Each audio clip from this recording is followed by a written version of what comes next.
Hello दोस्तों, अस्सलाम वालेकुम। उम्मीद है सब खैरियत से होंगे। आज हम पढ़ने जा रहे हैं बायोलॉजी का बहुत ही अहम टॉपिक आस्मो कन्फर्मर्स। पहले हम एक लेक्चर जो है अपलोड कर चुके हैं।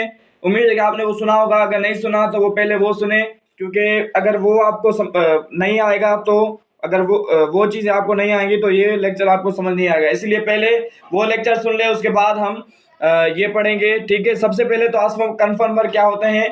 They change their internal environment according to external environment.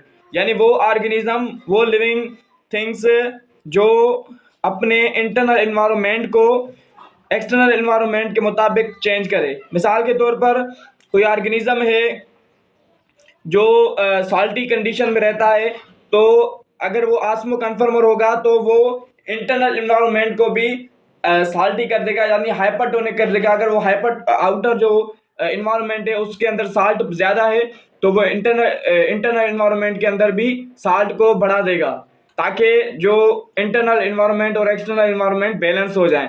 यानी ये अपने एक्सटर्नल इन्वायरमेंट के मुताबिक जो है इंटरनल इन्वायरमेंट को तब्दील करता है।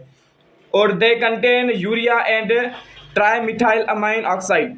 यानी ये स्टोर करता है यूरिया और ट्राई मिथाइल अमाइनो ऑक्साइड। ठीक है, इसके जिस्म के अंदर ये मौजूद होते हैं। अब ट्राई मिथाइल अमाइन ऑक्साइड क्या करता है, ये एक्यूमुलेटेड होता है into body cells, body tissues and protect against protein destabilization. यानी क्योंकि जैसे हमारी जो यूरिया भी वहाँ मौजूद होती है, तो यूरिया की मौजूदगी में प्रोटीन के डीस्टेबलाइजेशन के चांसेस होते हैं। इसीलिए ये जो TMAO है, यानी ट्राई मिथाइल अमाइनो ऑक्साइड, वो डीस्टेबलाइजेशन को रोकती है। ठीक है। अब आस्मो कन्फर्मर कौन से होते हैं। शार्क फिश जो है वो आस्मो कन्फर्मर है। और कुछ invertebrate like echinoderms, star fish, measles और मेरीन क्रैब्स, जेलीफिश, ये जो होते हैं आस्मो कन्फर्मर होते हैं। उसके बाद हम आते हैं आस्मो रेगुलेटर पर। ठीक है, आस्मो रेगुलेटर क्या करते हैं कि वो एक सुइटेबल लिमिट तक अपने इंटरनल इन्वायरमेंट को क्या करते हैं, मेंटेन करते हैं। ठीक है, अगर इंटरनल इन्वायरमेंट चेंज हो जाएगा, उसमें चेंजिंग आ जाएगी, तो वो फिर उस सुइटेबल लिमिट तक फिर उसे वापस ले आएंगे। यानी ये अपने इन्वायरमेंट के मुताबिक अपने इंटरनल इन्वायरमेंट को चेंज नहीं करते। ठीक है, और ये इसकी डेफिनेशन वगैरह हमने पहले लेक्चर में पढ़ी थी। अगर आपको वो सुननी है तो प्लीज़ पहले वो लेक्चर सुन ले, उसके बाद ये लेक्चर आके सुने।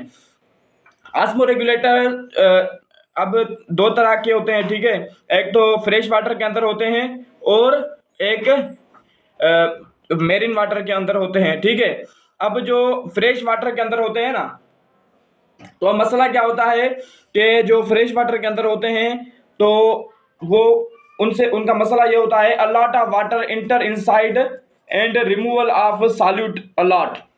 यानी उनके बॉडी के अंदर बहुत सारा पानी आ जाता है।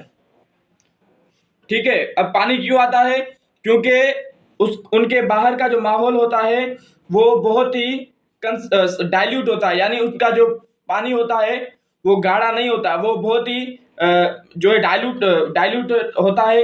इसीलिए बाहर जो माहौल होता है वो हाइपरटोनिक जिसे हम कहते हैं। यानी वहां पर बाहर वो हाइपोटोनिक, यानी वहां पर जो सॉल्यूट होते हैं वो कम होते हैं और सॉल्वेंट यानी वाटर बहुत ज्यादा होता है। इसीलिए जब भी सॉल्यूट ज़्यादा होगा, कम होगा और सॉल्वेंट ज़्यादा होगा, तो हाइपोटोनिक से हाइपरटोनिक वाटर मूव करता है। ठीक है, अब यहाँ पर भी ऐसे होगा कि वाटर, इनके जिस्म के अंदर बहुत सारा वाटर इंटर हो जाएगा, क्योंकि अंदर इसके जो है साल्ट ज़्यादा है। और बॉडी के बाहर देखा जाए तो जो वाटर है वो बहुत ही जो है डाइल्यूट है। ठीक है, डाइल्यूट है, इसीलिए वो जो वाटर है, वो जो फिश है, जो वाटर के अंदर एनिमल है, उसके अंदर वो पानी बहुत ज़्यादा इंटर हो जाएगा। और जब वो करेगा, एक्सक्रेशन करेगा, तो उसके बॉडी से रिमूवल ऑफ सॉल्यूट अलॉट हो जाएगा। ठीक है, अब इसके साथ दो प्रॉब्लम है, एक तो इसके जिस्म में पानी बहुत आ रहा है, और दूसरा इसके सॉल्यूट जो है, जैसे आयंस हैं, जैसे मिनरल्स हैं, वो निकल रहे हैं। तो इसने एडाप्टेशन क्या की है, अब ये इसने एडाप्टेशन ये की है कि ये रिमूव करता है डाइल्यूट यूरिन। यानी ये ऐसा यूरिन जो है एक्सक्रीट करता है, ऐसा पेशाब खारिज करता है जिसके अंदर बहुत ही कम जो है सॉल्यूट होते हैं, यानी बहुत ही कम मिनरल्स होते हैं, बहुत ही कम जो है यूरिया होती है, और ये रीअब्जॉर्ब करते हैं साल्ट को and send to the blood. यानी ये जो भी यूरिया यानी ये जो भी सॉल्यूट बाहर निकालते हैं, साल्ट्स बाहर निकालते हैं, उसको फिर रीअब्जॉर्ब करते हैं। इनके पास स्पेशल टाइप ऑफ सेल होते हैं जिसे आइनोसाइट सेल्स कहते हैं। स्किन के अंदर भी होते हैं, गिल्स के अंदर, which actively extract sodium and chlorine and calcium from external medium and excrete hydrogen और bicarbonates for pH balance in the body. यानी आइनोसाइट्स क्या करते हैं, ये स्किन के अंदर भी मौजूद होते हैं, जो मेरीन जो फ्रेश वाटर एनिमल है उनके स्किन के अंदर भी होते हैं, गिल्स के भी अंदर होते हैं। ये जो बाहर माहौल में सोडियम और क्लोरीन वगैरह के जो आयंस होते हैं, साल्ट्स होते हैं, उन्हें रीअब्जॉर्ब करता है, ठीक है, जो वाटर से एब्जॉर्ब करके वो बॉडी की तरफ खींचता है और उसे ब्लड की तरफ भेजता है। और वो क्या करता है कि जो हमारे हाइड्रोजन आयन हैं और बाइकार्बोनेट्स है उनको बाहर निकालता है, बॉडी से बाहर एक्सक्रेट करता है। क्यों? इसलिए कि पीएच बॉडी की पीएच मेंटेन रहे। यानी आइनोसाइट एक तो पीएच मेंटेन करते हैं, दूसरा सॉल्यूट कंसंट्रेशन भी मेंटेन करते हैं। ठीक है, आपको बात समझ आ गई होगी। अगर आपको बात समझ आ गई है तो प्लीज़ सब्सक्राइब करें।